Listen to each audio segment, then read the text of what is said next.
welcome to European News. I'm William Richardson. And I'm Kevin. Today's main story, the replacement of factory workers with machines in Manchester, has prompted them to release death threats to their boss. But first, new reports are showing a dramatic increase in the agricultural output of Britain in the past 30 years.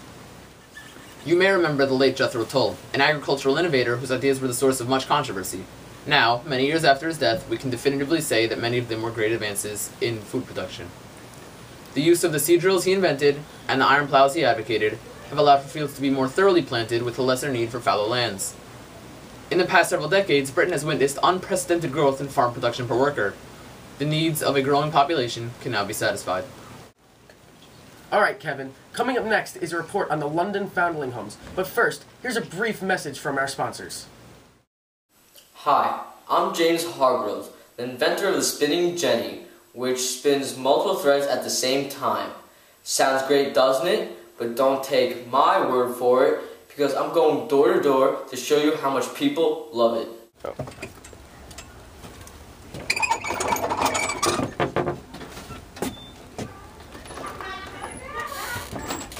Hello, fine lady. Would you like to buy spinning jenny? No, I don't want no spinning jenny. Is your husband home? Would you like to buy one? No, my husband Ramon is not a starkey. You don't want no spinning jenny, está bien. Okay, have a nice day.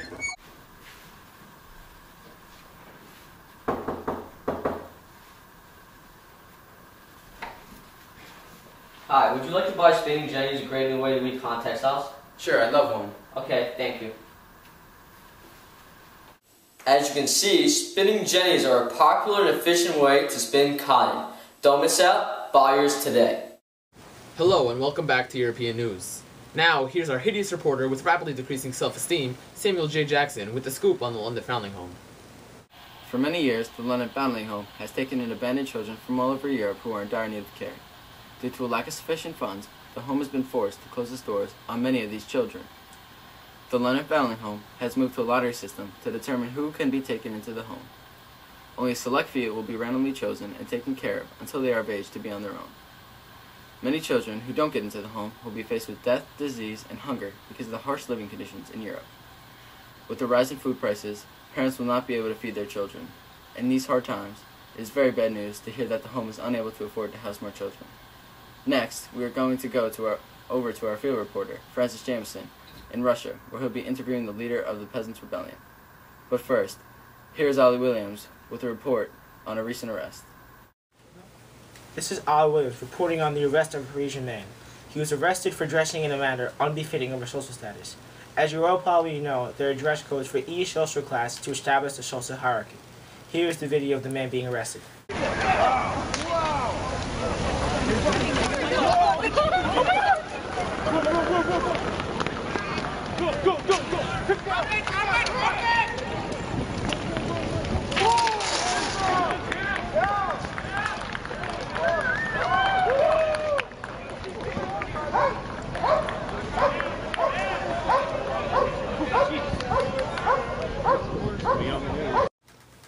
As you can see, this was not a peaceful event. The man argued that what one wears is a personal choice and should not be based on one's social status. Unfortunately, the monarchy is not letting up and is continuing to enforce these dress codes.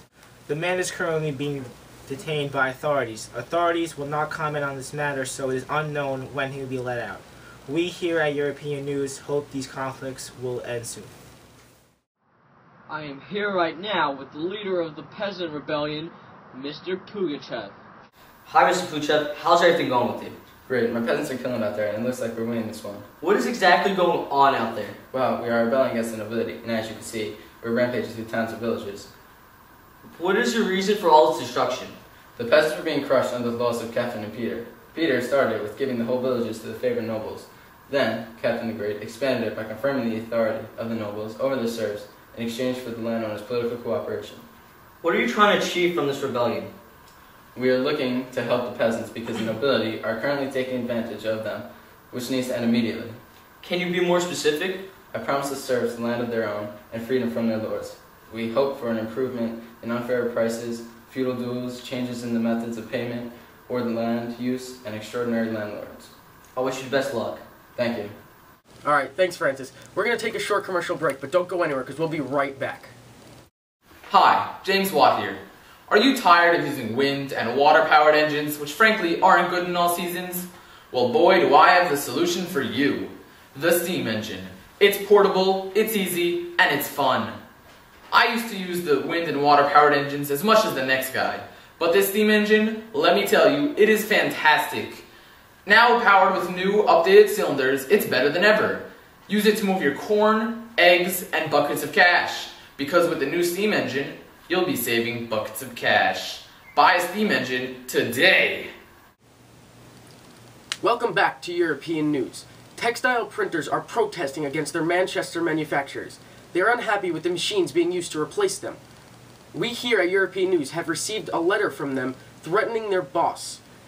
I'm only going to read some parts of it because it's very long. So it reads, Mr. Taylor, if you don't discharge James Hobson from the House of Correction, we will burn your house about your ears. They go on to say, we are determined to destroy all sorts of machines for printing in the kingdom, for there are more hands than there is work. So as you can see, even in these times of economic growth, many are still very angry.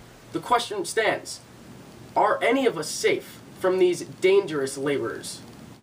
In other news, the nobility throughout Europe, especially in Russia, England, and France, continues to do everything in their power to protect their social privileges and position from the monarchies. Unfortunately, the actions of these nobles has had a detrimental effect on the peasantry.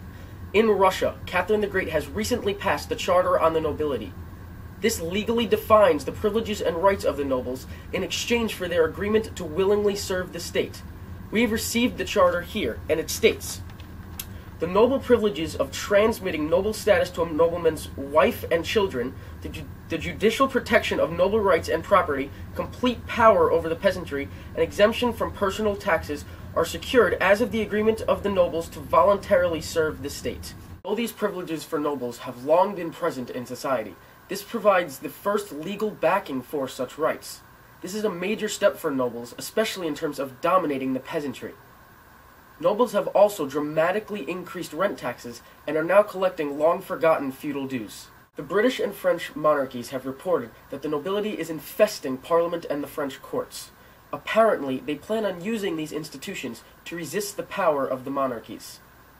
As you can see, the nobles are extremely determined to secure their power from such monarchies. As of now, it is unknown who will come out on top, but what is known, unfortunately, is that the peasantry is and will continue to be crushed throughout this conflict. And that concludes today's news. Thank you for staying with us. I'm William Richardson. And I'm Kevin. Stay classy, Europe!